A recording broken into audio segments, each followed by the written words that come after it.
It has been more than a year since Rami last stood under those lights, in front of those cameras, with the 6 other members who debuted alongside her. And in that time, something strange has happened inside the fandom. The theories haven't slowed down. They've gotten bigger, more detailed, more emotional in some cases, more hopeful in others. Some fans are convinced she's coming back, that it's already been planned, that the members know and are barely holding back the secret.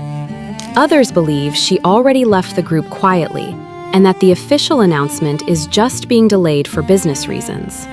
And then there are fans somewhere in the middle, not sure what to believe, just watching, waiting, refreshing their feeds every morning, hoping for something new. This is one of the most genuinely unresolved stories in K-pop right now. In May of 2025, YG released a statement clarifying that Rami had actually been dealing with health issues since debut itself. She had, according to that statement, been performing while already under treatment. When doctors finally advised her to stop entirely and rest, that's exactly what happened. No more stages, no more schedules, full rest. And then, silence. The first major theory making the rounds is probably the one that causes the most anxiety among fans. It's usually called something like the treasure effect, and it goes like this. YG Entertainment, over the years, has developed a kind of unofficial pattern when it comes to members who go on long health hiatuses. The 2 most cited examples are Mashiho and Bang Yedam, both members of Treasure. Both were beloved. Both went on hiatuses with explanations and promises attached. And both, eventually, left the group without the kind of dramatic public farewell that might have given fans proper closure. The more extreme version of this theory suggests that Rami is no longer under contract with YG at all, and that the company is deliberately holding off on any announcement until after BABYMONSTER's world tour concludes. The reasoning being that confirming a member's departure before major ticket sales are finalized could hurt the numbers. The fans making this argument aren't just being dramatic. They're pointing to a pattern that actually exists from a company that has actually done things this way before. The line in BABYMONSTER's song CHOOM that reads, "Yeah, I know we 7, but we 8. We're 7 and we dominated." But BABYMONSTER fans have not agreed on what it means. One reading is straightforward. We are 7. Rami is still a member. She is counted. She is included. The line is an acknowledgement of her presence, even in her absence, and a signal that the group sees itself as complete, regardless of what stages look like right now. The other reading is darker. We were 7, but now we 8 as 6. On this interpretation, that line isn't them welcoming someone in, it's them saying goodbye. A gracious, loving goodbye to what the group used to be, followed by a declaration that the remaining members are not broken. They are, in fact, thriving. They ate. They dominated. What's wild about this whole debate isn't that both readings exist, it's that both are actually backed up by the same line. There's no clear right answer. And when you've got fans who are desperate for any kind of sign about Rami's situation, that ambiguity means both sides are pointing at the exact same sentence to prove completely opposite things. That's not people reaching. That's just what happens when official information dries up and all you're left with is what's in front of you. There's the theory that has given us the most hope, and it all started with a number. During a recent live stream, fans noticed something. Rora was talking about photo cards. At some point, she mentioned the number 7. Then she immediately caught herself and said 6. To most people watching, it probably looked like nothing, just a slip, not worth thinking about twice. But to the fans who are paying close attention to every word and every little reaction from these members, it meant something. And the theory built around it goes way further than just one wrong number. The claim is that Rami has already recorded vocals for the upcoming album, that the choreography is being rehearsed as a 7-member formation behind closed doors, that the members know exactly what's going on. They know she's coming back, but they're under contract and can't say a word until YG makes the official call.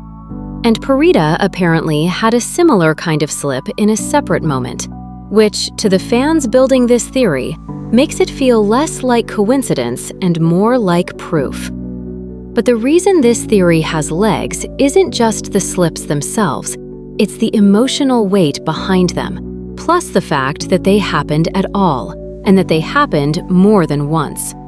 When people want something to be true and they find pieces that could fit, the pattern starts to feel real. And when there's no official information anywhere, that feeling ends up standing in for facts. Not every theory ends with Rami either returning to the group or leaving it. There's a third path that some fans have been imagining, and it's actually one of the more creative possibilities in the conversation. The argument starts with something real about Rami as an artist. Her vocal color is distinctive.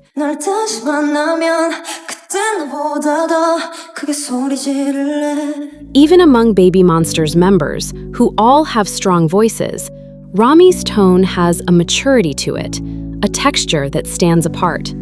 She has a kind of solo presence that goes beyond what's typically expected from a group member. So the theory is this: what if YG is not planning to bring Rami back to BABYMONSTER at all, but is instead developing her as a solo artist? Or, in the wilder version of this idea, what if she's being positioned as the center or leader of YG's next girl group project?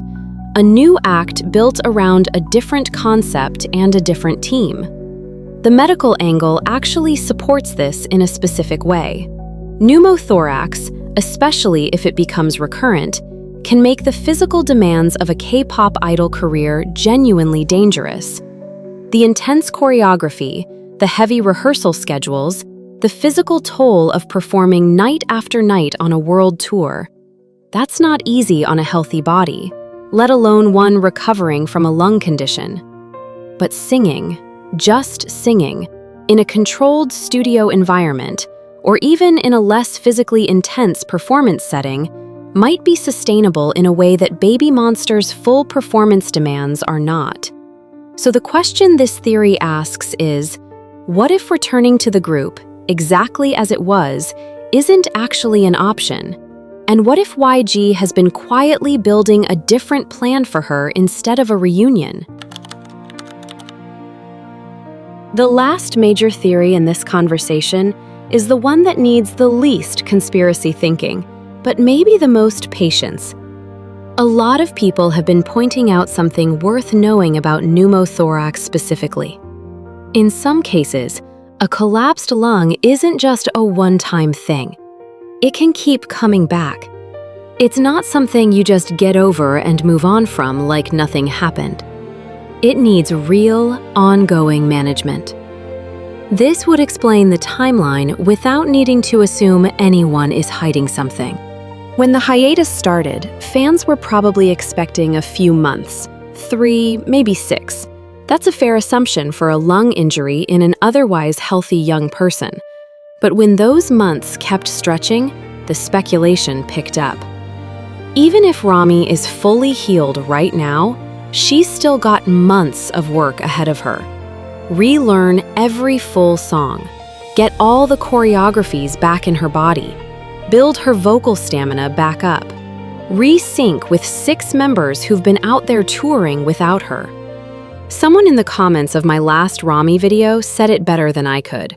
People forget she has to relearn everything while she's just recovered. This reframes the entire timeline debate. It's not just about healing, it's about being ready. So even if she gets the green light, a comeback doesn't just happen overnight. It takes time. The medical reality theory says there's nothing being hidden. Rami isn't secretly gone. The members didn't slip up and reveal some hidden comeback. The lyrics don't mean anything more than what they say. The hiatus is just taking this long because the condition is genuinely that complicated, and because the people around her are, rightfully, not rushing a recovery that can't be rushed. It's the least dramatic theory out there. No cover-up, no pattern matching, no reading into lyrics. It just asks you to accept that health doesn't follow a schedule, and that sometimes things just take as long as they take. Here's what all of these theories actually have in common. They all come from the same place. Not from people being foolish, not in any real sense. They come from a gap, from the space between what you know and what you need to know. When something feels unfinished, people finish it themselves. That's not a fandom problem. That's just how people are wired. We look for patterns in everything. We look at silence and we fill it with whatever makes the most emotional sense. For fans who love Rami and want her back, the slips and the lyrics and the photo cards all point to a reunion. For fans who've been burned by YG before, that same silence points to the treasure situation playing out all over again. Neither group is being unreasonable. Both are working with the same information and landing in completely different places, because the information, as officially given, genuinely isn't enough to tell the whole story. And that, more than any single theory, is the actual problem. The real issue isn't who's right. It's that fans shouldn't have to pick between wildly different theories in the first place. A clearer, more consistent line of communication from YG, even just a simple, "she's still recovering and she's still part of the group," would put most of this speculation to rest. The fact that it hasn't happened is exactly why this conversation has stayed alive and kept growing for over a year. So, what do we actually believe? Honestly, we don't know. Nobody outside of YG and Rami herself does. What we know is that BABYMONSTER is a group that still has an open question sitting right at its core. Not about talent, not about their music, not about where they're headed as performers, but about whether the story that started with 7 will ever get back to 7. There's something that feels unfinished about all of this. Not in a bad way necessarily, just in the way that any story feels when it's right in the middle of its biggest chapter. Something is hanging, something is coming, even if nobody can say what it is yet. Some fans think YG might be looking for a replacement, not because Rami is leaving on her own, but to permanently fill that 7 slot. So when that answer finally comes, whether it's Rami walking out onto a stage and completing the group she started with, or a different kind of ending that nobody is really ready for, it's going to change the way we look back at everything that happened in between. This whole period, all the theories, all of it reframes the second we get the truth. So we keep watching, because that moment is coming. And when it does, this story is going to hit completely differently. If you want to keep up with everything BABYMONSTER, subscribe so you don't miss the follow-up when something finally moves on this. And if you want to support the channel, there's a BABYMONSTER guide linked in the description and pinned comment.